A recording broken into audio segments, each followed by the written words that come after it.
नाज़िम पीर वसण वेझो स्कूली इमारत ज़बून हाली जो शिकार है। तफ़सील ॿुधाए रहियो आहे फयाज़ ज़रदारी।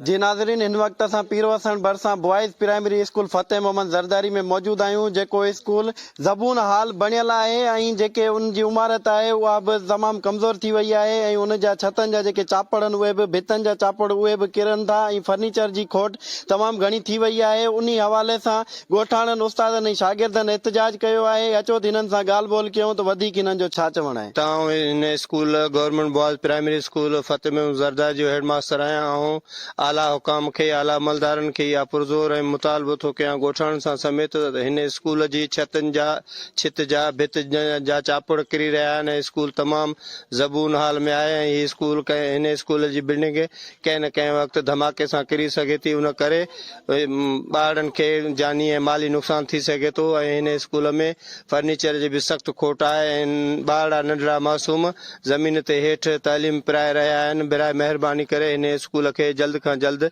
बिल्डिंग ॾिनी वञे। गवर्नमेंट फतेह मोहम्मद ज़रदारी में तमामु पोजीशन तमामु ख़राब आहे। स्कूल जी छित भी स्कूल जी ज़बून हालत में आहे, चौदीवारी न आहे, बाथरूम न आहिनि ऐं जेके बि सहूलतूं आहिनि ॿारनि जे लाइ तमामु कोन्हनि क्यूं ऐं फर्नीचर भी न आहे। असां ॻोठ वारा जेके भी पुरजोश एहतिजाज कयूं था त महिरबानी करे हुकूमत खे अपील आहे त हिन ॻोठ वारनि जी अपील ॿुधनि। स्कूल ज़बून हालत में सॼी बिल्डिंग ज़बून हालत में लॻी पई आहे।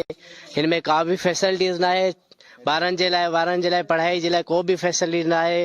वॉशरूम न आहे, पीअण जो पाणी न आहे ऐं असां पुरज़ोर अपील था कयूं साईं सरदार शाह खे त असांखे ई बिल्डिंग न्यू सिर ठाराए ॾिनी वञे। असांजे ॻोठ जे स्कूल में जेका चौदीवारी आहे उहा बि न आहे त बराए महिरबानी करे असांजे स्कूल खे चौदीवारी ॾिनी वञे ऐं असांजे स्कूल में नलके जी बि का सहूलियत न आहे, पाणी जी का बि सहूलियत न आहे। ॿार किथां पाणी पीअनि। कैमरामैन अली अकबर सां फयाज़ अली ज़रदारी, KTN न्यूज़ पीर वसण।